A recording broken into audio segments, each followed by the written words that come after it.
మొత్తం 500. అదేంటి మేడం, అందులో 450 ఉందిగా. లేట్ అయిందయ్యా, పెనాల్టీతో కలిపి 500. అయ్యో అదేంటి మేడం, ఒక్కరోజేగా లేట్ అయింది.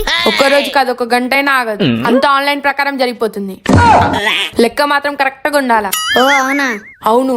అయితే తప్పదా మేడం? తప్పదు. ఇక నువ్వు వెళ్ళొచ్చు. ఏంటిది? మా బిల్లు మేడం. మీ బిల్ ఏంటి? చూడండి మేడం, హీటర్ 400. మొన్న మీరు పవర్ ఎక్కువ వదలడం వల్ల మా హీటర్ పాడైంది. దోమల బ్యాట్ 500. నిన్న 3 గంటలు కరెంటు తీయడం వల్ల దోమల బ్యాట్ కొన్నాను. మరి 100 ఏంట్రా? ఆ 2 కొనుక్కొచ్చినందుకు నాకు కమిషను. మీరే చెప్పండి మేడం, దేని లెక్క దానికి ఉండాలిగా. ఉండాలి. మరి అయితే ఈ బిల్లు కట్టండి. ఇప్పుడు లెక్క కరెక్ట్గా ఉందా మేడం? చాలా కరెక్ట్ ఉంది. సరే బాయ్ మేడం. బాయ్.